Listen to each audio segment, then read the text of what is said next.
Welcome, everybody, to Movies, Comics, Ultimatum, the MCU Podcast. This is your host, Chris Rolo Tilarios, with the other host, Brandon Fryer. I'm already in disbelief that you went with Ultimatum. Why? One of the worst Marvel comics. I meant Ultimatum is in the word, but yeah, I've heard Ultimatum is a pretty bad book. We should read that at some point. You know, it might not be a terrible idea to read bad books. We'll take a cue from how I do weekly manga recap. You take the good with the bad, and you try to get a good perspective of the medium that way. That's always been my feeling, is that since I studied film for a little while, is that you cannot learn what's good without knowing what's bad. Yeah. You cannot learn how to make good things by only watching good things. You just manipulate it. You can only really appreciate the stuff that's good if you kind of balance it out by seeing stuff that isn't as good. Mm-hmm. Because you learn more from bad because you learn what not to do. Uh-huh. So, it's been a very light week, actually. We had one thing happen today, and that's about it. Yeah, especially when it comes to just the Marvel stuff. That's pretty much all that happened, was just the new trailer came out. Which was really, really good. Very good trailer. For those of you who do not know, there is a brand new Guardians of the Galaxy trailer. You can find it on YouTube. I think it's on the Marvel UK channel right now. It is their UK exact trailer. Yeah, this is their new trailer, essentially. Mm-hmm. And I know there are a lot of people out there who are going to want to try to stay away from it because you don't want to see anything more than maybe you've already seen. Maybe that second US trailer was enough for you and you're like, I'll just hold off the next 2 months, and I could understand that. So for those of you who are of that mind, you may want to skip ahead a little bit just so nothing's spoiled for you. But for those of you sticking around and haven't seen it, it is a trailer with a very, very different tone than all of the other marketing for this series or for this movie thus far. Wherein that they're kind of foregoing the Uga Chaka, look how silly this is, I can't believe we're doing a Guardians of the Galaxy movie, to more of a, hey, let's market this a little bit like this is a very serious sci-fi drama, action-packed superhero movie along the lines of other big superhero movies, so we could attract that audience who was initially just turned off by how over the top and in your face the other marketing was. We're showing the other side of the coin that we're using. It's because we've already known that James Gunn has said that this is not just going to be a straight up comedy. This is also going to be a fairly dark movie. So, they're showing that other side because we've seen mostly the goofy side of it. So it was a little refreshing to see the more serious side. Yes. Although there is a part of me that's a little concerned that when they're showing action beats, we're seeing the same action beats. I'm starting to think, because it seems like there's going to be a lot that's going to have to be done in this movie because, this movie's been compared to Space Avengers, is what they've said about it before, that this is kind of a big team-up movie, but this doesn't have those prior movies leading up to it where we know these characters. We're going to meet all 5 of them within the same movie and kind of build them up. So there's going to have to be a lot of time for character development and just character introductions, honestly. So I would not be shocked if there's only a couple action sequences in the movie and most of them are contained within the end of the film. They're gonna because they know their pacing, and based on what I've seen of James Gunn, he knows pacing pretty damn well. There's gonna be action beats, of course, throughout the movie. We've got a prison escape, we've got all that other stuff. But it's weird that whenever, we're seeing different character moments in this trailer specifically, but when it's like, here's some action, it's like, I think the beginning had some new stuff. Yeah. That were action beats wise. But then it's like, oh, here's the same space shot that we've seen 85 times. Yeah, here's the Milano shooting out into the galaxy. Here's a bunch of, grounds getting blown up. Here's Drax coming at him with a bunch of knives, Yeah, it's the same beats. It's the same beats, and that only has me concerned that usually when you're hitting your third trailer and you're showing the same action beats, I kind of go, oh, so you're kind of trying to mask the fact that you've got maybe 3 action scenes in your entire movie. By comparison, when you saw all the trailers for Captain America, they showed a lot of different action beats throughout those trailers, didn't they? Yeah, to be fair, though, there were a lot of those that I bet once you kind of got to the movie, you would see most of those beats, and there were still action scenes within the movie you hadn't seen yet. Yes, but it's just one of those things where when you're seeing things that are obviously from the same action sequence, and you're like, oh, okay, there's this. But it's one of those things that I'm only really concerned is that if they're very small and it's too character driven. It's a possibility. I'm not too concerned about that right now. I'm just saying it because we need to not be constantly blowing this movie.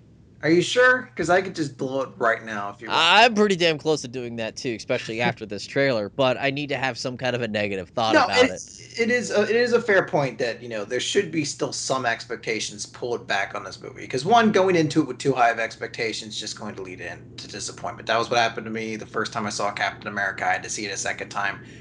Again, To kind of appreciate the fact that it's cheesy as hell and it's supposed to be. No, it wasn't that. It was that I went into it the first time thinking it was going to be all Captain America kicking ass and throwing his idealism, or I built up what I wanted the movie to be in my head, and when I saw it I was like, it wasn't that. It was still good, but I wasn't as You happy. were expecting the Winter Soldier, what it turned out being.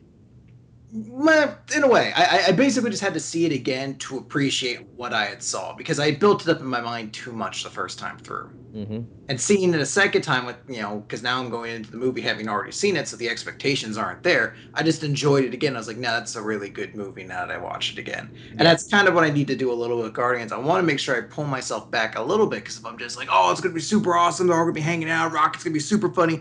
Like if I create those expectations in my head now, and the movie doesn't live up to it, it's not the movie's fault. It's just what I've created in my own head about it. So I need to kind of pull myself back and make sure I'm not going into this too hard too quickly. Like when they go to nowhere and Cosmo's not there, and you're not going to immediately go, well, fuck this movie. Yeah, like Mantis and Cosmo aren't there, like waiting to be wacky. I'm like, fuck this movie. Fuck James Gunn. You just drop all your shit and just immediately walk out. You're like, done. He murdered my childhood. You read that comic 2 months ago. Shut up. I was a child back then. I have the heart of a child. This movie turned me into a man. And someone in the front row was like, you have the dick of a child. I'm like, I heard that. How do you even know? But yeah, it's like you need to pull back, and that's part of my own coping mechanism is being like stuff like that. But this last trailer, I'm only going to keep watching these because of what we're doing here, or otherwise I would have already stopped. Well, I would say that I'm going to stop and that I would still watch them anyway. I'll watch the second US one again. I don't think I'll watch this one again. Not just because I want to avoid spoilers, but also it's not a tone that makes me excited as much for the movie. I did watch the last 20 seconds 5 times. See, yeah. It's very good. It's the last 20 seconds are very good, especially for people who've been kind of just like, why, we haven't got enough Rocket. I want to see what Rocket's going to be like in this, and you're finally going to get to see more of what Rocket's going to be like in these movies. And the team interaction. Yeah, you get some good interaction between the characters. You're finally hearing them respond to each other rather than the hard cuts of when I see a bunch of losers, we could do good. Like what? That's the bare. That's the most we've gotten a character interaction thus far. Now you're actually seeing them bounce off one another, which is very cool. And it's so weird. I was actually watching some complaints, I think it was of an X-Men trailer, and they're like, why does the dialogue sound so weird? And it's like, because they're cutting out pauses and gaps, and they have to shove these lines into a 2.5-minute trailer, and the line itself might be really long. Yeah, as I said, because in the movie, it's probably not going to take 2 seconds for them to carry on this entire conversation. No, there's going to be pauses and looks and all that other nonsense. Oh, then photography and all this. Yes. Maybe someone says something in between because those 2 quotes aren't directly connected to one another. Yes, that's why things will sound off. It's like they have to, but whatever. But isn't that weird? That's it for the news? There's a small. Go for it. We got nothing. Hold on a second. Let me pull it up here so I can get it exactly right. But essentially, it's the same story we've kind of been hearing for a while now. And this is Mark Ruffalo saying Marvel is considering a new Hulk standalone. Yeah, that one. Yes. Yeah, this is not mind-blowing, but unfortunately this is at the moment the sort of other big story going around. Marvel saying that they're going to be considering a new standalone movie. He says, his quote is, I think they are for the first time entertaining the idea of it. When we did Avengers, it was basically no, and now there's some consideration for it. There's still nothing definite, not even a skeletal version of what it would be. I look forward to going down that road if we could crack that nut. Because I imagine an actor like Ruffalo would love to play that. Oh, absolutely. I love a new Hulk movie. I love the Hulk as a character. And, I know there's a lot they can do with that. I liked the Norton Hulk. I don't know why so many people are negative on that. I kind of agree with the whole idea that it kind of plays the movie a little safe. I guess. Action movie-y. I guess, but I enjoyed it. I liked what we got out of it. But regardless, I still want to see more of the Hulk. And I know we're going to get more in Avengers like Age of Ultron. You know, he's already said his role's beefed up. He's got an arc. So be curious to see what's going to happen, you know, where Hulk is at the end of that. Because it feels like Age of Ultron is going to be more of a, less of a happy ending for everyone and more of a, hey, you know, characters are going to be walking different paths at the end of this necessarily. It's a Wheaton joint. Well, the first one was a Whedon one as well, and all the heroes. No, I mean that was a Whedon comedy thing. This is when Whedon's allowed to really show his stuff. Is when he's able to make characters hurt. Yeah, And he does that incredibly well. I mean the greatest bit of stabbing in the gut that man has ever done, other than Wash and Serenity, because that was damn. swayed like a leaf. Was what he did to Amy Acker's character in Angel. My God, that was like, man, you have no soul. He's like, thank you. I sustained myself off to your tears and misery. Yeah, it's funny. The tears and misery that causes about the same amount of tears and misery that it causes when his shit gets canceled. But no, my God, that still stands out to me as one of my favorite and most just gut and heart clenching hours of television. Just that fucking episode, man. That was oof. I guess it should be brought up as well. There have been some leaked photos from the set of the Avengers. I'm not going to talk about them in any kind of detail. Just I've been dodging them personally. Yeah, I'm trying not to look at them or anything like that. Essentially, if you really want to see it, you can see some images of what the characters look like in their new costumes. But outside of that, not too much. I thought I heard something about like a leaked spoiler of like the first 10 minutes of the movie on the Latino Review or something like that, but everyone seems to be like, this sounds like complete horseshit, so I'm not going to buy into that. Yeah, I heard that they're kind of going with the Cap costume from Cap 2. Like towards the end, they're going to be going with his more leathery look than his. Oh yeah, well they need to, because as much as I love the Avengers and Captain America, that costume in fucking Avengers was garbage. It just looks super cheesy. It didn't look like it would protect anything. Yeah. I'm looking forward to it having that kind of Kevlar look to it. Yeah. So I'm all for that. Something we didn't talk about last week, which I forgot to mention, was how did it feel to see Commander Rogers in Secret Avengers? That was interesting. I mean, I didn't get enough of him to necessarily say either way whether I liked it more or less. Because he still seemed like Steve Rogers to me. The thing about Steve Rogers I like is that he like everybody in the Marvel universe seems to have a reaction to him, and most of it is always like inspiring. Like I read about all these different characters and how they look at Captain America. Like the Punisher, the only person in the world he respects is Captain America because he's also been through war. So you know, no matter what, he won't kill Captain America or hurt Captain America. In fact, he'll lay down his weapons if Captain America wants him to, solely because he respects him that much. And if memory serves, he was kind of pissed when Cap died. Yeah, like that's the very interesting thing to me is that all these different characters, because Cap is kind of a combination of DC's Batman and Superman, wherein that he has all the morals and sort of the representation that Superman has, but he grounds that in a more human character like Batman. Mm-hmm. So he's very inspiring for the entire Marvel. And he's not fucking mopey. Yeah, he's not mopey. He's always trying to inspire. He's always trying to lead. He's always trying to, head forward. And because of that, even though he's not the strongest hero in the Marvel universe, everyone still treats him like he's the most awesome fucking person because they're just like, God damn it, I respect this guy. Yeah. So that's like, it's nice seeing him like that. And Commander Rogers, I didn't get enough of him to really say either way, but what he did get of him was cool. And I'm very curious to kind of read that side of things as he kind of takes a more underground approach to his work. I was actually just surprised to see that costume. I was like, oh, it's a Commander Rogers suit. I forgot it was Commander Rogers during this. Yeah, it was kind of cool to see him in a different suit there. Yeah. But yeah, so we need something to talk about, don't we? Well, do we want to jump right into our DC news? Sure. Okay, so this is some rumor stuff right now. Mm-hmm. We don't know how much of this is true, but Nikki Fink recently kind of spoiled, essentially, she leaked what supposedly DC's plans are for their film release schedule. Yep. She says they're probably going to be announcing this very soon, likely at Comic-Con. And I got it right for you. I heard the little pause. You're like, comic. Con, that's two C's. Uh, and essentially the lineup is this. Have you heard this yet? I heard some of it, yes. Okay. So obviously we know May 2016, Batman vs. Superman Dawn of Justice. V Superman. Yeah, Batman v Superman, sorry. July of 2016 is supposedly going to be Shazam.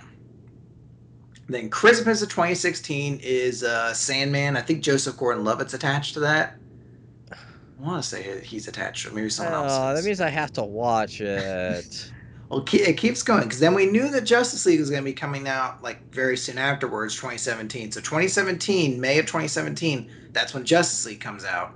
Then supposedly July of 2017 is a solo Wonder Woman movie. Bullshit. Then Christmas 2017 is the Flash Green Lantern team-up movie. And then May of 2018 is going to be Man of Steel 2. Okay, I stopped believing that halfway through. It's a lot to take in. And the problem I have, here's the thing. If this was true, I think this is very cool. Because like for as much as I want to shit on DC, when they do something right, I'd have to be like, hey, that's cool. And I'm all for Wonder Woman solo movie. I'm all for this idea, like, look, maybe Flash and Green Lantern can't take a movie together individually, but let's put them together and do something wacky with that. That all seems cool. But I have a lot of trouble believing that right now, Batman vs. Superman is filming. Yes. Right? I don't even know if it's actually outright filming. Yeah, it is doing something right now. So they're going to finish that, and then they go right into the Justice League. And at the same time they're filming Justice League, they basically have to, at the same time, be filming Wonder Woman and the Flash Green Lantern movie, because there's not going to be a whole lot of time between. There's a lot of between them. Bless you. Damn it. Edit point. There's absolutely no way that they can release those kind of movies that close.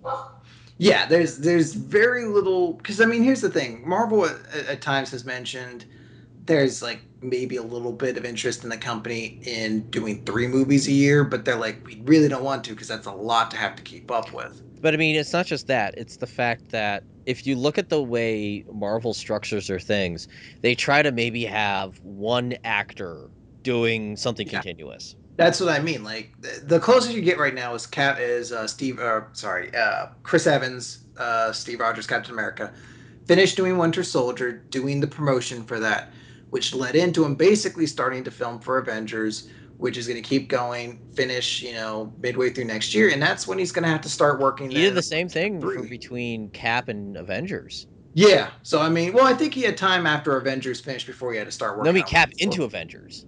Yeah, that's what I mean. But after here, he's going from Cap 2 into Avengers. I mean, he did that with the last Captain America movie. Yeah, but now he's going right into Cap 3 after that. I know. It's and that's kind of it. But I mean, like that's the extent of it. But this is going to be a lot of people on that schedule. And I have to say, I don't believe. I mean, I'm like, Wonder Woman jokes aside, I'm gonna take that movie out of the equation because I still don't think they're gonna make a Wonder Woman movie. There is no way they're putting Green Lantern on the screen again. Not this soon. Well, this is going to be after Justice League, which presumably... Honestly, I don't think that he's going to be in that. I don't think... Because that is still too soon for them, I imagine. Warner got burned hard on Green Lantern. They did, and I don't know. Maybe they have some guy, like a Kevin Feige there, who's like, stick to the product. Green Lantern can be successful. I don't know if they have someone on that line. Recently the rumors about Jason Momoa playing Aquaman have continued to surface. So essentially they've got, 5 out of the 7 members of the Justice League right now. They just haven't confirmed Flash and Green Lantern. I don't think Flash is going to be there because it's a TV show. I think they actually may have said that there's going to be 2 different ones. Yeah, well, that's just weird and confusing to me. I don't get why you wouldn't connect your television universes with your movie universes. Especially when like your TV universes are it's Green Arrow. I mean, fuck, you can easily just put no one fucking talks about Green Arrow in the Justice League movie because he's fucking Green Arrow and he's fighting fucking bullshit. But yeah, I had to look this up. Green Lantern came out in 2011 and earned under budget. Oh yeah, it fucking bombed. It bombed hard. Yeah. And the fact that it's only been 3 years, he is not going to be in this movie that's coming out. Unless they think that they could pull him off as a cameo in Justice League. He might be mentioned in the actual I Justice feel League like he'd movie. be in it, but they just won't push him as hard. I mean, look, I don't you see. could Okay, say here's you could say he's a box office bomb, but then you have Batman in that movie, which I feel like they'd be like, well, that's going to counteract it. People are going to see Batman. no. See, here's my feeling on this whole subject with Green Lantern is that it would be like the closest that Marvel has had as a comparison piece is the Incredible Hulk. That didn't bomb. It just didn't do that great. I think it still did over budget, if memory serves. And the Incredible Hulk, Yeah, it did a little bit over budget. just enough so that he was able to be in the Avengers movie. Now he's going to be in Avengers 2, and now they're only starting now to entertain the idea. How long was it from the Incredible Hulk until the point where they're like, maybe we'll put him in other things? That's possible. They still put him in Avengers. They still put him in Avengers because they established him already in this universe, and they have not done that with Green Lantern.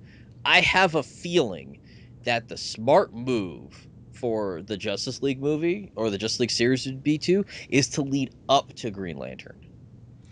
It's possible, but I feel like because they've already established cyborgs in this, so I feel like they're going with the new 52 version of the Justice League, especially if they're entertaining the idea of Aquaman. Because if they're really entertaining the idea of Aquaman, I feel like nothing could be off the table for them. I still say he's off the table just because they may feel that he's box office poison. He might be. I don't know. Maybe they'll just recast him and get rid of Ryan Reynolds. Maybe he'll. Well, they already would anyways, because it's the whole idea of that movie didn't do that great, so let's get somebody else in. Maybe they'll be like going to happen. Maybe they'll be like, fuck it, fucking Black Green Lantern. That would actually probably be the move that they would make, is just to completely different with him. But the problem is I still don't think that. I mean, he might get mentioned in Justice League. That like there's a lantern out there that's going to help, but I think that other than Soups, they probably don't want to go too much farther with aliens just yet. I have a feeling what they may do is do an event film around lanterns to bring him in. It's possible. If that's your theory, though, you're calling bullshit on this, because obviously, if they're doing that, they're not going to take a cameo and be like, all right, let's do the team up movie with him. That's why I'm calling bullshit. Is that I don't think that they don't, because Green Lantern. When is that movie predicted? They said it come out 2016, 2017? The Flash Green Lantern movie is Christmas 2017. One, bullshit, it's Christmas. They're not going to put that out on Christmas. That is not a Christmas tier movie. Two, that is 6 years after the release of the Green Lantern movie. Ooh, and two characters that aren't that popular, and they're putting it out at Christmas. That's a gigantic pile of bullshit. I could see them throwing out a Batman film on Christmas. Plus, has DC ever put out movies on Christmas? Well, DC has only had a couple movies thus far. The thing that holds me up, in general, even Vertigo stuff, I don't think they tend to put out movies on Christmas, except for maybe V for Vendetta was around Christmas time. Was it? No, that was during the summer. Yeah, I was gonna say I remember seeing that as like a summer movie. Yeah. I mean, here's the thing. Like, the reason I'm kind of a bit skeptical on it is because DC doesn't have its own studio at the moment. It's under Warner, so all their movies have to come through them. And this is 3 a year, and I just don't know if Warner at this point is going to dedicate 3 movies a year to this stuff.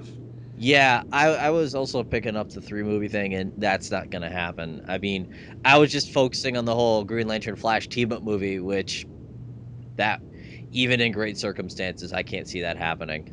Yeah, I mean, there's things that collaborate this. Kevin Smith saying on his podcast, "Oh, this is definitely the release schedule. This is what I saw." I don't buy that, because he already has backtracked over the fact that he said that they were going to do the 6 movies that were all going to be connected. I mean, it essentially defeats what he said the first time, and he went on a different podcast, and after that was like, "Look, I don't really know. Some people are making this into a big deal." Like, I think he's just kind of talking out his ass on some of this stuff. But I look at this, and we'll find out obviously in about a month or so when Comic-Con comes by. But I look at this, and it seems on paper like there's some cool stuff out there, but I just don't know how much of it I can possibly believe. I know there's going to be obviously Dawn of Justice, and Justice League they confirmed. Mm-hmm. You know, they're going to be doing that. But everything else there, I mean, I've heard the Sandman movie's coming out. I've Yes, heard Shazam. Sandman, I believe. Shazam, I think that's a little too packed for them. I could imagine them doing like a solo film and a connecting movie a year. Mhm. So it'd be like, here's a Justice League movie, here's a like Sandman movie, and that's their movies for the year. Yeah, like that seems more realistic to me. Like this seems very ambitious, and if this is what they're going for, I totally wish them the best. It just feels like right now, you only thing you have to build your universe on was Man of Steel, which didn't perform the way you wanted it to. So I really would not try to go this over the top this quickly and be like, not only are our movies going to be so successful, they're going to be so successful that it's going to be worth putting up with the marketing hell that is 3 movies a year. Yeah, and honestly, this Comic Con, unless they're announcing a whole ton of movies, I have a feeling they may announce 2 films other than Dawn of Justice. Yeah, Because honestly, they need to see how Dawn of Justice is going to do. yeah. If Batman isn't the draw they want him to be, and people are already kind of turned off of Superman from Man of Steel, there's no reason you're going to dedicate yourself this hard to 2018. I really do have a feeling it's going to be like how, Marvel's original outings weren't compact. They Mm-hmm. were not. They were coming out with a movie a year. Then they went to 2 a year. It took them. I mean, there was a. I feel like there was even a space between where they didn't have any movies, wasn't there? Correct. There was a gap between Iron Man and the Incredible Hulk that was a year between those two, I believe. But I thought they were the same year, and no, then they there was. weren't. Oh, okay, I could have sworn they were both 20. Thought they were both 2008, and then Iron Man 2 was like 2010. No, because I remember seeing them both in the summer. No, Iron Man 2 is 2010, and I typed Iron Man 8, and it already comes up, so that's worrying me. And I think the Incredible Hulk was the same year as. I'm gonna use my expert thing here. Yeah, Incredible Hulk was 2008. Really, that does not ring true to me at all in my head. Yeah, I feel like the Incredible Hulk was just a couple months after Iron Man, and then there was a break, basically like a year break until unless when did Thor come out? Now Thor was 2011, so yeah, there was basically they didn't do anything in 2009. Then it was Iron Man 2, Thor, and Oh, do you want to Cap. know why that rings wrong with me? Why's that? Because they're different studios. Yeah, I mean That's right. Universal was the one who distributed. Yeah, that's why. Because they weren't competing. Mm-hmm. Well, they actually were competing, which also probably didn't help matters. But yeah, I completely forgot that they were that fucking close. But I yeah, I still mean, say Avengers and Ant-Man are too close.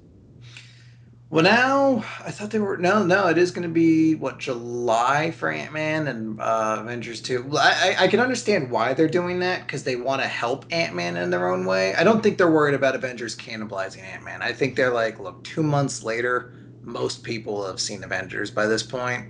So now let's hope we get that goodwill in people that they're like, oh, I want to see another Avengers movie. They're like, go fucking see Ant Man. Yeah. So we did forget to talk about something in the last 2 weeks. What's that? They announced we have 2 Blu-ray announcements. We have 3 Blu-ray announcements to talk about. Sorry, because they just announced Amazing Spider-Man 2s, Mhm. but we didn't talk about Caps or Agents of Shield got their Blu-rays announced. No, I didn't. I thought we may have mentioned Captain America briefly, but We mentioned the Blu-ray that it was coming. We didn't know when, but I think it was announced we took our break for that week, mhm. and then it was during that massive. Here's a fuck ton of news, and I think Here's everything. here's everything, and I think we may have mentioned it there, but we haven't really talked about it. So I'm the big Blu-ray collector here, obviously. And fun fact: the first Blu-ray that I bought was Iron Man 2. Hmm. True facts. That's Before good I stuff. had a Blu-ray player. Was it worth it? Yeah, it was pretty worth it. I was a little pissed because I bought the big pack because it came with the DVD, and the DVD didn't have Favreau's commentary on it, so it was a little cranky. Aw. And I had to wait until I got a Blu-ray player to hear the commentary. But also, Iron Man 1 is the only of the movies that doesn't have a commentary. Hmm. Because Favreau and Robert Downey Jr. did a commentary live once. You can find clips of it on YouTube, actually. Interesting. Yeah. Which is actually, they did it like at a screening, or they just did their commentary there.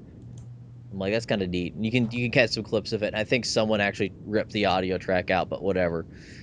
So we, on the same day in September, I actually do need to get this information up because it's no longer on the main page of the Blu-ray site that I use.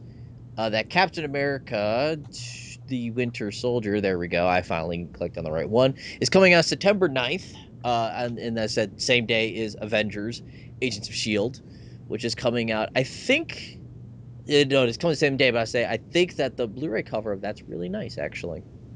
It does have a sweet cover on that. Yes, the Avengers one is. A lot of people don't like the Cap ones. Yeah, I'm all right with that. It is interesting. It's coming out after Guardians. That's one of the first times they've done that, and it's kind of weird that they're doing that. But they may have just that much faith in Guardians, and it's also Cap is the first time that we're not getting a one shot. Yeah, it's a little bit disappointing though. Maybe we'll find out something at Comic-Con about that. Maybe they'll have something else. I think they've said that it's because of the fact that we got Agents of S.H.I.E.L.D. True. So, and we're getting Agent Carter. So we've gotten two things that are about that. Personally, I would have loved another one shot, something like maybe something involving the Winter Soldier. Probably would have been something cool, like one of his jobs. Would have been really cool. Yeah, I could see that. Which probably would have been something that they probably could have done, but we're not getting that, unfortunately. They both seem pretty stacked. I believe Captain America comes with a commentary. I need to see the actual press release. There it is. It comes with a commentary, never before seen deleted scenes. My God. And a few other things under the title of and more. So it looks like it's going to be the standard Disney fare, which is very disappointing because ever since they switched over to Disney making the Blu-rays, which was around the Cap was the first one that they did. No, Thor was the very first one that Disney kind of produced. They really started skimping on the special features, where it'd be like, here's what's called an EPK, which is a talking heads behind the scenes. We're just like, that director was really good to work with. He did a really good job. Those kind. Yeah. A few token deleted scenes, a wacky blooper reel, and a one shot. That's pretty much all they had. And even the Avengers was like that. So it was really, really sad to see that happening. It's continuing with Cap. I believe Agents of S.H.I.E.L.D. is going to have a bit more on it. I don't believe that they have announced if it's going to have commentary, which I'd be interested in listening. I don't know about you. What commentary? Agents of S.H.I.E.L.D. I don't know. I have trouble doing television commentary. I see you say that, and then I immediately flash to the Firefly commentaries being one of the greatest things on this planet. They're fucking amazing. Joss Whedon does amazing commentaries. And knowing him, he'll probably pop in on the pilot and do a commentary. So, because they said it says audio commentaries with filmmakers and cast, which I could usually deal without cast, although Clark Gregg, I love hearing that man talk. Oh, yeah. Clark Gregg, I could. And if they get Chloe Bennett on it as well. They'll probably do two of them in an episode together, especially probably a Sky-focused episode. They'll probably have the two of them on a commentary together. Or specifically, probably Clark Gregg talking during Tahiti, I would imagine. Yeah, I could take that. Yes. They also said they are going to have some Comic-Con behind-the-scenes stuff. Marvel Studios assembling a Universe TV special. That thing that we saw on TV that they took a week off for. 5 behind-the-scenes field reports, which have to do with just random parts of there, including the Asgardian bar fight, which I thought was a really good fight scene. VFX breakdown, gag reel, of course, and deleted scenes. So that's it for that. And we have the Spider-Man one. Oh boy. Amazing Spider-Man 2. Yes, we have one of the silliest boxes ever, and I don't know if you've seen this. I'm sending it to you right now. Tell me, would you buy this? As I'm sending it to you, and I'll explain to everyone watching. Listening, sorry. God, like, that's the collector's edition. I'm gonna put that on my mantel place. It is clearly stoned out of his mind. Electro staring at me like, "Well, man, you gonna fucking eat all them Cheetos and watch the Spider-Man?" It is just Electro's head. It's dumb as hell. It's not a good look because it doesn't look. It's not very flattering. It's like they got an intimidating look of Elektra. They definitely got like, No, what? no, do What's the fun happening? part. Click on the picture so you can see it even bigger and look Yo, how I much. am. I'm looking at this. Bleh. It looks like Mastermind, but like just less intimidating, just more comical than even Will Ferrell Mastermind. I don't know And why you do this. yeah, and I have to say, if those are also your covers for your discs, those look really bad. They look kind of cheap, but I mean the cover to a They look disc. they look mock up. They look the Yeah. actual Blu-ray cover is pretty bland. Have you seen that as well? I'm seeing it here Yeah, now. scroll down. It'll have other Yeah, editions. that looks fine. I mean, look, the art of the box cover and the movie posters in general has dramatically decreased over the years to the point now where it's just like let's just put everybody who's in the movie on the front. There's a very good line from The Mist about posters. Mhm. They'll just Photoshop together a bunch of floating heads. That's basically it. I mean, that's essentially what this one is. Here's Spider-Man, and you got Gwen Stacy floating in, Electro floating in, Rhino, not even in the movie until the very end, and then Green Goblin, who technically is a spoiler. Like, I don't know why you put that right on the cover. And cop cars. Yeah, and then anonymous cop cars, and it does fulfill the color scheme of teal and orange, so you do get that in there. You do get that in there. I don't know. I am a big collector of this medium, and when I will buy a movie that I don't like because the cover is nice, and there are You very have way too few. much disposable income. No, it's mainly because I display. So if it looks nice and it's a movie I'm like, that looks okay, I'll pick that up. Or a movie that I love that gets a good one, and I'm showing Chris one of my favorites right now, which is The Mist, and you'll see why I immediately bought that one. That's a cover. Let's see, it's loading for me. I can see that. It's pretty intimidating. It, my feeling is when it comes to movies, when you have the physical medium version, the cover, the disc art, and the actual menus set a tone. Mm-hmm. So if you can betray that very easily. Like I like the movie Buried. Did you see Buried? Ryan Uh, Reynolds in a coffin. no, I remember seeing the trailers for it, but I never actually saw it. Okay, it's a very quiet movie. It is literally just Ryan Reynolds in a coffin on the phone. The movie, No. and he did a really good job. It's one of those. It's kind of like when you watched Chris Evans in a really good movie before you saw him as Cap. It's like you see a guy you've only seen play a douche all the time, then all of a sudden, oh, this guy can actually act when he's not given the douche role. Mm-hmm. And it's a very subtle movie. There's not any music. Then when you put the Blu-ray in, it's got like this big score over the menu. It's like you're kind of setting the wrong tone here, movie. Yeah, I could see that. But like for instance, the Marvel movies, you put in Captain America, you get a very heroic theme. It sounds very old school. It swells. It has a very old font on it. It's very boxy. The icon is just a red, like a white star with red and blue outline, so it fits. So that kind of stuff is, as I said, very important for setting tone. And I went on a very weird rant there about what I feel about these kind of physical medium stuff. I understand it though. I'm glad you shared that. It's its own art form, really. Yeah, it is. It's a small style. Most people don't appreciate it. Kind of like on my shelf having all three Iron Mans next to each other. I like the fact that the third one's got a red spine. Yeah, I could see that. I always get kind of annoyed when I get a game that has a spine that fucks with itself. Or like I pick up a movie and it's just black with white text. Or you get you're collecting Wii games and it's blue game, blue game, blue game, and then Mario Kart comes out and it's fucking bright red, and you're like, God damn it, Mario Kart! Somebody get me the blue cases. I had a fucking pattern going on here. Yeah, but I also, by the way, did you know DC does that with all their movies? They're all black spines with white text. And they use like Arial for their font. That's kind of oof. Yeah, I'm looking at it right now. Like, oh, there you are. It's just sitting up there with your fucking stupid fonts. Sorry, font guy. And yes, that's what happens. We don't have anything to talk about. We just talk about fonts, I guess. We'll just talk about fonts. We're like, oh God, get some news to talk about. No, we unfortunately did not come into this with a topic, which we should have honestly come in with a topic. We need to start thinking up topics. And honestly, I think it might be time for us to watch something. Okay. You know what we're going to watch next week to talk What are you gonna about? watch? What are The you gonna Doctor watch? Strange movie is on Netflix instant. I could watch that. Yes, you can, and you will. Oh, okay. This is the demand being made. We are talking about it next week. Alright. So yes, the Doctor Strange movie that is on Netflix. We're going to be talking about it. I believe it's just called Doctor Strange. It is, by all accounts, probably the best animated movie that they've made.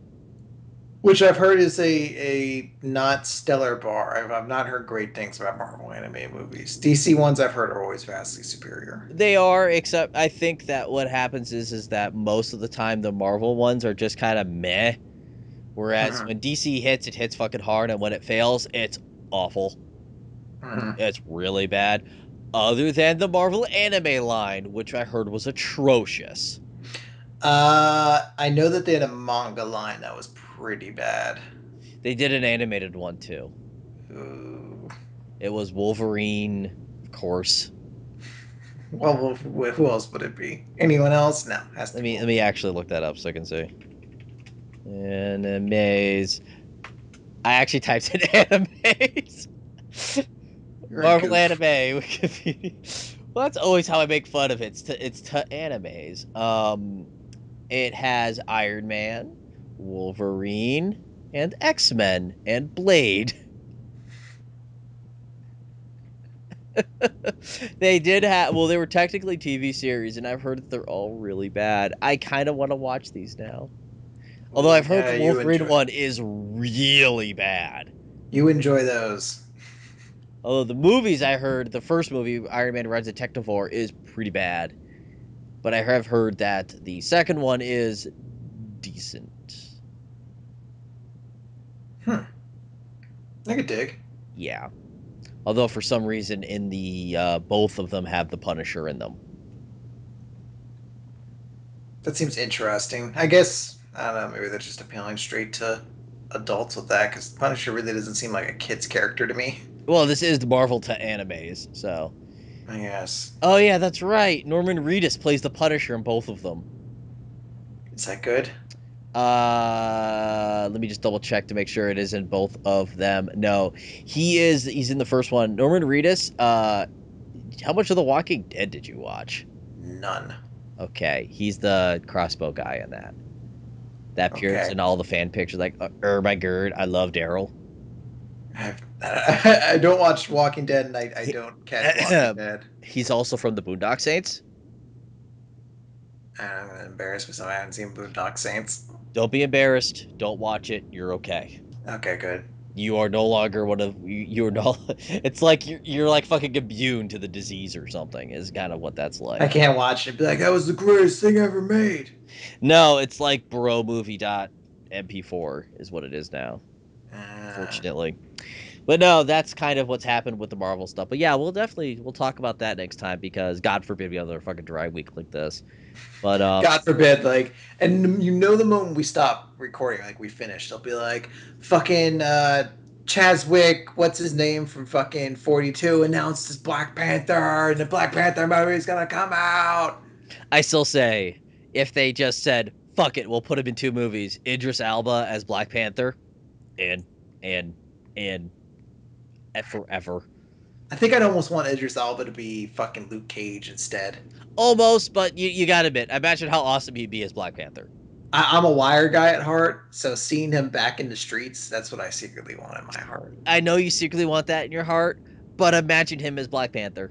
I can't imagine him as Luke Cage.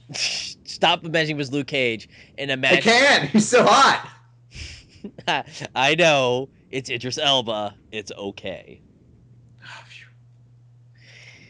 It's kind of like, Chris Hemsworth. It's okay. Oh God, he is a stud. But now think about that though. If he was as Black Panther, you could have him, and think about that now. No, because I need another Chris. I need another, like, there's already Chris Pratt, Chris Evans, Chris Hemsworth. I need another hot Chris in those movies. But no, Idris Elba with the 2 Chris's. Bam. I could see it. I could see it. Bam. $1 billion right there. Bam.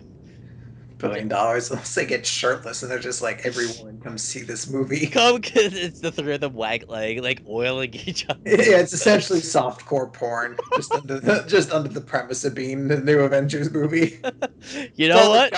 all the guys go to see it because like it can't possibly be as much dude on dude massaging as the trailers indicate. You walk out Like, going, that was kind of gay, but you know what? Okay. there's some good development there between Thor and Chris Evans when they were banging, but I could have done without Well, all so you the don't know if it's softcore they were banging. There was some good character development when they were in the hot tub together. yeah when they were kind of talking about life as Thor massaged Chris Evans' hair. You need to moisturize. You've been gone a long time. Let me show you the ways of conditioning. My God, we just spoosh. Right into the gutter. But you know what? I would still watch it. Yeah, I'd probably watch it too. I do love Cap. Yeah. But no, I still do hope that we get a Black Panther announcement at Comic-Con. I imagine we will. I can't imagine they're going to go too much longer without that. Well, I mean, we're getting Doc Strange, which is the one I'm still completely surprised that we're actually getting. Mm-hmm. It's just like, as I still say, Guardians is out there. Doc is out there. Yeah, Doctor Strange is going to be a very interesting movie. It really does boil down to who's going to play Doc. But since we have a director that... Marvel's been dark on this. Yeah, well, as of right now, they haven't announced anything officially. They still haven't officially said Scott Derrickson is going to be directing. But we still say, from the fact that he said it... He said it, other directors... James Gunn said, congratulations. Everyone's congratulate him. It's just not something Marvel is going to officially announce, because I imagine they're saving that for Comic-Con. You did it. Shut up. And they're going to make the announcement there, along with other details like when the movie's coming out, if it's going to have a subtitle to it, all that stuff. Huh. What do they subtitle it as? Journey into Mystery? No. Give me a sec. I forget what it... Tales of something? No. I have the idea. Although it has Rise in it, which I absolutely hate Rise in a title, which I think is a really terrible title. Because I'm editing probably all of this fucking out because I am just saying a lot and scrolling a mouse wheel and I'm totally not fancy. Dishwasher. No, I did that earlier today. Oh, okay. My God, I can't believe I can't find this. Damn it. Take your time. No rush. There's plenty of rush, actually. You really gotta want to edit. Yeah, I really don't want to edit this. My God. It'd be like Doctor Strange, Sorcerer Supreme. That was what you had to stop? You had to remember what his title was? Yes. The Sorcerer Supreme. Yeah, so they just call it Doctor Strange the Sorcerer Supreme. Or Rise of the Sorcerer Supreme or something I would just call it the Sorcerer Supreme. I mean, they're kind of establishing that they want subtitles on their movies. Maybe not for the first one, but for everyone after that. So I wouldn't be shocked if they just establish, hey, let's just do it for the first one and this one, Doctor Strange the Sorcerer Supreme. Because that's like the title of the character, it's like the incredible... Well, he becomes the Sorcerer Supreme. Yeah, the invincible Iron Man, the Sorcerer Supreme, the sensational She-Hulk. It's like that title that goes with it. We still have to talk about that, so we should probably talk about that now. Yeah, well, I don't know if we'll save some of it for when we do a long discussion. Well, we'll do a baseline discussion now. We won't go into depth into it right now, but we did both go through the 2004 run of She-Hulk. You're welcome, by the way. Very nice. I appreciated that. I'm saying you're welcome because this has probably been one of the best recommendations. Yeah, this was a very good fun read. It's a very different tone than you're going to get in a lot of the other stuff, but it's very, like, the thing that always kind of draws me to these mediums is how much fun you can have with it, and this is just pure unadulterated fun. It's silly, it's over the top, it leans very heavily upon the fourth wall. halfway through the entire story arc, she goes off and has an intergalactic boxing match. Like it starts off almost like a Law and Order story. Like crime scene, crime scene. Then midway through, it's like intergalactic boxing match with fucking 80s montage songs in the background. Yeah, all playing in the background. It's like all of the other greatest heroes are like, "We need you, She-Hulk." Like it's so cheesy and fun. It really is a lighthearted, just enjoyable series. Really well written, tons of really fun characters, and it uses the lesser known characters within that universe very well. Like the Mad Tinker, Awesome Android, Awesome Andy? what's that? You said Awesome Android. Wasn't that his name? Yes, but he's Awesome Andy. Come on. He becomes Awesome Andy, yes. Who's awesome and my favorite character in that. Other characters pop up here and there too, and I'm just blanking on their names at the moment. But there's a lot of really small characters who kind of get a good amount of focus, and Hercules is in there. My god, the Hercules part was so good. Hercules is such a fucking goof in that. He's great. It's really it's an absolute joy to read. If you want fun comics, if you just want a time to kind of step away from the drama and the big, events and all that, just step back and read She-Hulk 2004 run and just enjoy it. Just have fun with it. Allow yourself to have fun with something that's goofy and silly. Just embraces what comics should be. And I'd like the fact that it does get serious at times, and when it does, it gets serious, and I love that.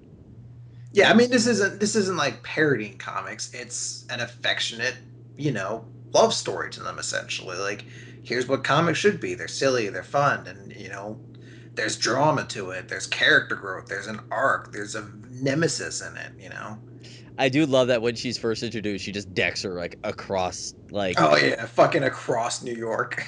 Yeah, just like, give me a second. Boom! And she just goes up and, like, twinkles into the distance. And I love how things come back and play a factor into it. Like, essentially every action she does starts to lead into this big culmination in the final arc. It's really cool, really well done. Dug it a lot. There's, and then we'll eventually read the 05 stuff, but 05 goes a little deeper into why she is the way she is and why she was a party girl for a little while, which is a very interesting idea, and about the darkness that's actually inside of her, which is really cool because they actually acknowledge, yeah, She-Hulk is a very flawed character. And you know what the fun part is? Aren't you now a little more angry about the whole Goyer thing now? I was just about to say, after reading this, like, you look back to what Goyer's statements are, and you're like, in no way is she a sexual plaything for the Hulk. In no way. She's not even really a sexual plaything, period. She's not even the Hulk, period. Like, she has the same basis of powers, but she plays nothing like the Hulk at all. Mm-hmm. Like, her entire tone, her entire theme, her entire mechanic functions incredibly contrary to how the Hulk performs. So I also love the fact that while the Hulk is Dr. Jekyll and Mr. Hyde, her whole thing is insecurity. Mm-hmm. And how she feels weak and inadequate when she's not the Hulk, and has to deal with her dealing with that. Yeah, she embraces the She-Hulk. The She-Hulk is her dominant person. She doesn't want to be human. Yeah, she hates being Jennifer Walters. So it's a very unique sort of paradigm there that exists where she's always ashamed when she has to go back to being Jennifer Walters. She's like, She-Hulk can do everything Jennifer Walters does while being 7 foot tall and crushing things. So why would you want her? Mm-hmm. It's very interesting, and we will go into more depth into it at a later date. But the moment I started reading it, I'm like, we have to read this because this is just one of those comics, and I'm like, this is really good. It was a very good suggestion. I'm glad we read it. Yeah. So we're reading that was one that I had just read. We're reading one I haven't read for a while. Next. Okay. Which I read this around when it came out, and this is what started endearing me to the Punisher. So we're dealing into the Punisher now. So I like the Punisher. Then again, the Punisher speaks to me in the whole, I love revenge movies. If there's any specific subgenre that I love the most, it's revenge films. I just love you pissed me off so hard, I'm going to murder you all. And that's exactly what the Punisher is. He's revenge movies, the book. And the Max line, for those of you who do not know what a Max line from Marvel is, it's their super hardcore stuff. It's tons of violence and language and occasionally nudity. I do think there's probably nudity in this book, if memory serves. Saucy. So if you are unfortunately not someone who should be viewing this stuff, you shouldn't, because I think I need to say that. Yeah, you got to get that out there. Got to get that out there. Got to be mature, responsible. Yes, and hey there, cats! Don't you fucking look at these titties. Now we can get them free on the internet. Exactly. But no, Punisher Max is a very interesting line, and we're going to be diving into the Garth Ennis stuff. Ooh, he's a name I've heard. Yes, Garth Ennis is the man who wrote Punisher Max for a very long time. I don't know if we're going to be reading other Max stuff. I've tried reading other Maxes, Deadpool Max. I think I tried Ghost Rider Max, and I went, this is really weird. Like, Ghost Rider's one I'd want to also check out too at some point. I need to figure out a decent jumping on point, because I've heard his recent stuff's good, like the new one where they've gotten rid of the bike and now he's like Knight Rider. He drives around like a sports car. But I love the motorcycle. And supposedly I hear the new stuff's good. I don't know why it's good. I just know I've heard it's good. Because the Punisher to me was always, this could easily be spray painted on the side of a van, the comic. Yeah. And I could see where why people might like this one. So, but no, it's just my initial gut reaction is, oh, I like the bike, and I wonder if it's Johnny Blaze or it's one of the 19,000 other writers. But no, Ghost Rider is one I've tried to dig into a few times, but Ghost Rider is, I think a good equivalent to Ghost Rider is like Doc Strange. It's just really hard to find a decent jumping on point. I do know where to jump on with Doc Strange, and I haven't picked up the book yet. But it's just like if he's just another side of the supernatural. Whereas Doc Strange is like the cosmic kind of supernatural. Ghost Rider's the underworld. Dealing with demons and whatnot. Sending them back to hell most of the time. Yeah. And being in bad movies. Well, I like the second one. It has one of my favorite Nick Cage being Nick Cage moments in it. I actually didn't mind the first one terribly, but that was at a time blah as hell. That's at a time where the expectations for comic book movies weren't particularly high. Also, Johnny Blaze eating jelly beans, the fuck, out of a martini glass. No, once Johnny Blaze realized that he can't die, all he does is chain smoke and drink heavily every day because he can't die. So he doesn't care. And I love the reasoning. It's like, oh, he can't die, so he just doesn't do anything that could kill him. It's like, why? Because. And it's so weird. Like, did you know that Nicolas Cage likes Ghost Rider so much he has a Ghost Rider tattoo? No, I did hear that. He's actually a huge Ghost Rider fan. Why does he let these movies be made? You know what? Fuck it. If someone offered me right now to be Captain America in a Captain America movie, and I read the script, I was like, oh god, this is terrible, I'd still do it because I'm like, fuck it. When else am I gonna get to be Captain America? When can I throw that shield? Yeah, when am I gonna get to fucking put on the shield and the blue costume and fucking like I'm gonna, there's gonna be like one moment in the movie I'm gonna look kind of cool. There is a few really good moments. All the action scenes in the second movie are actually really good because it's directed by Nettleton and Taylor, the guys that did the Crank movies. So the movie's insane. Like, he takes over a fucking, like, digger, and it turns into a giant Ghost Rider, like, digger machine with, like, flames and just buzzsaws everywhere, and it's just kind of metal as shit. But they couldn't make it rated R, which is very sad because it should have been a rated R movie. But I do love the one part where he's half turning into the writer, like, questioning somebody, and it's Nicolas Cage screaming, "He's knocking at the door!" It's amazing. God, fucking Nick Cage. He was a pretty. So you know what? The second movie where he plays a very tortured Johnny Blaze, is much better.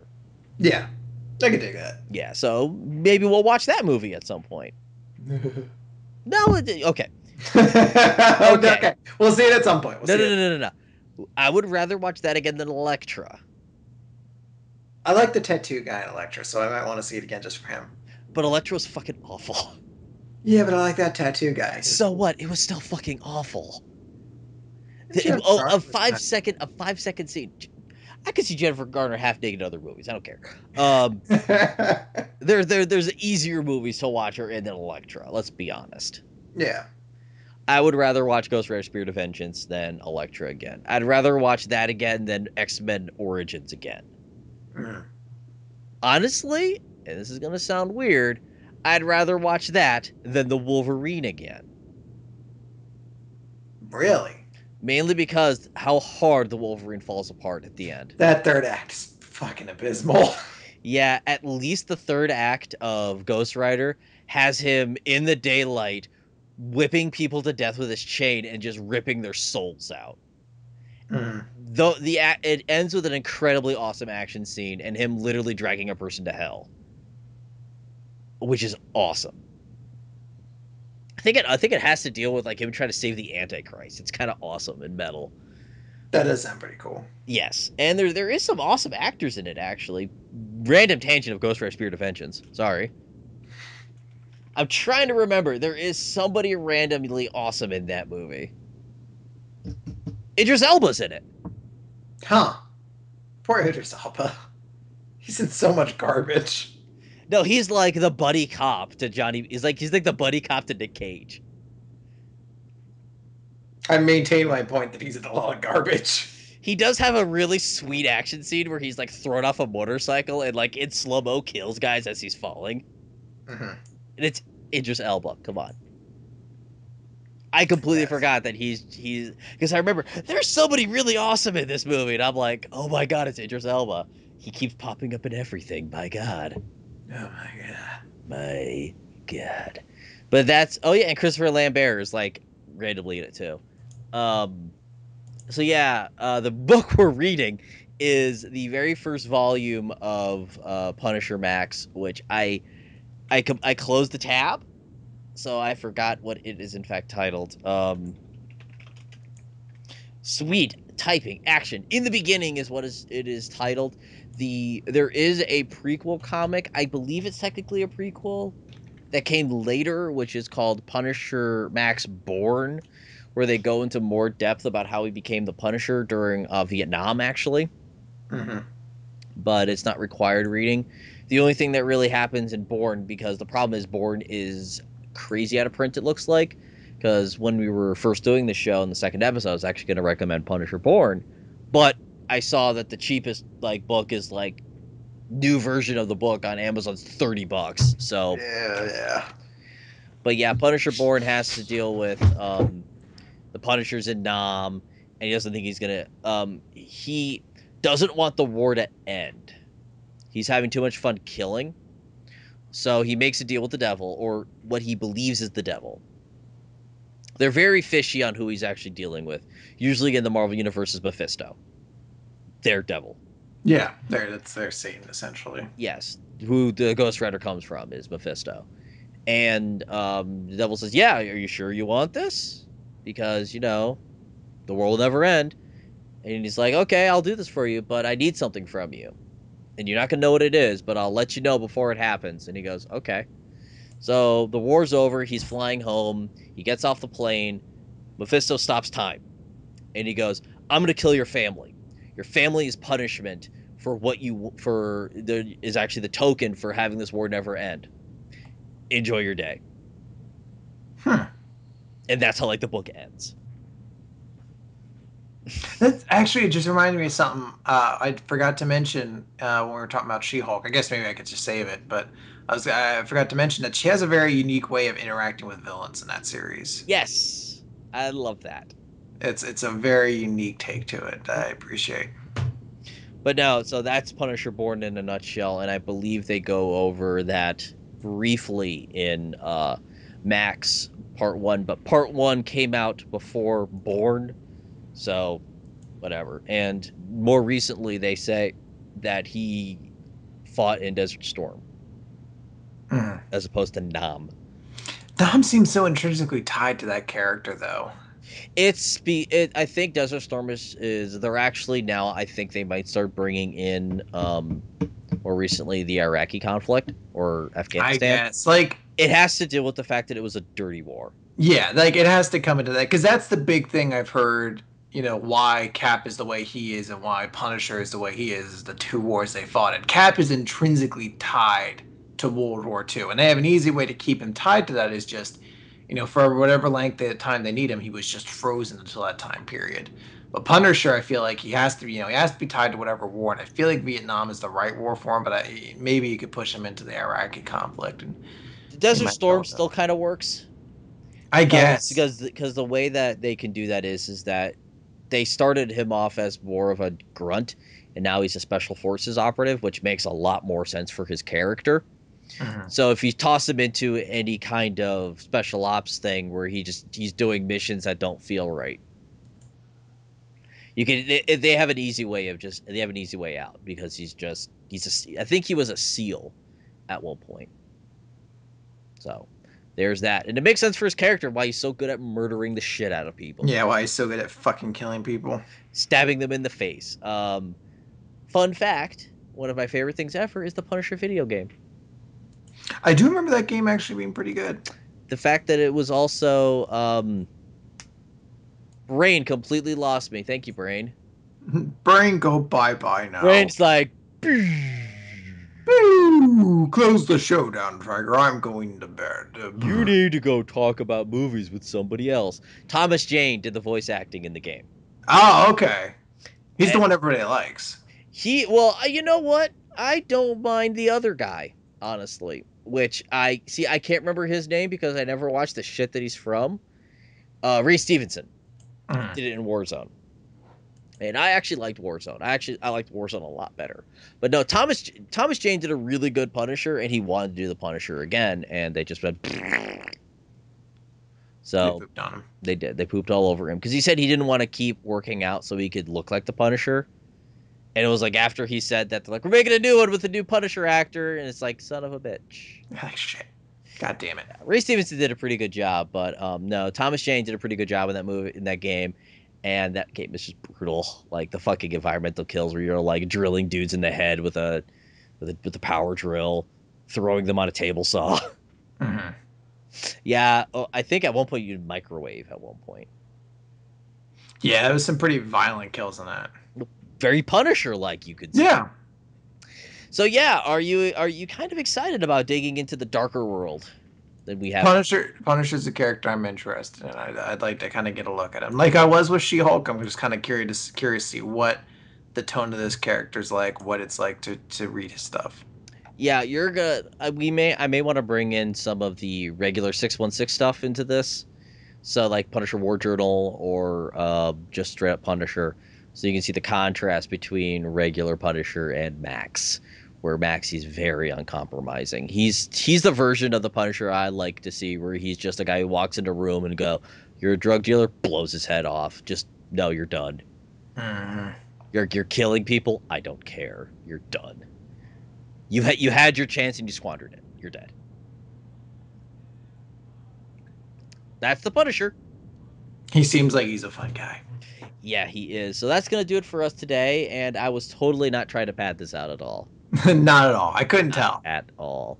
But no, next week we're going to be talking about Doctor Strange, the animated movie. So if you have not seen it yet, it is on, as I mentioned, Netflix Instant, and we're going to be talking about Punisher Max Part 1.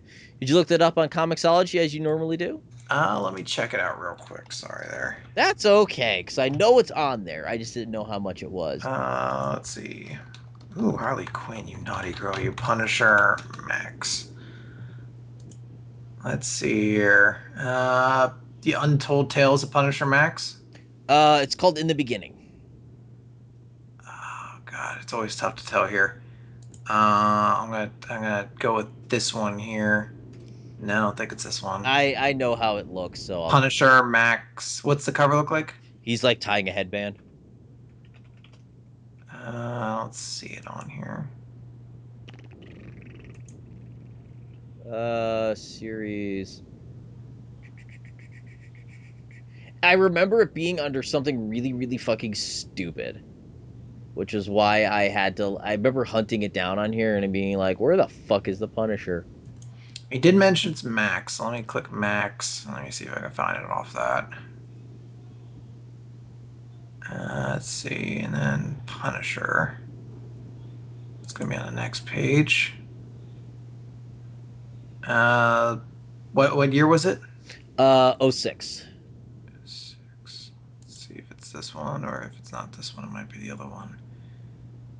It looks like it might be this one. Punisher Volume 6.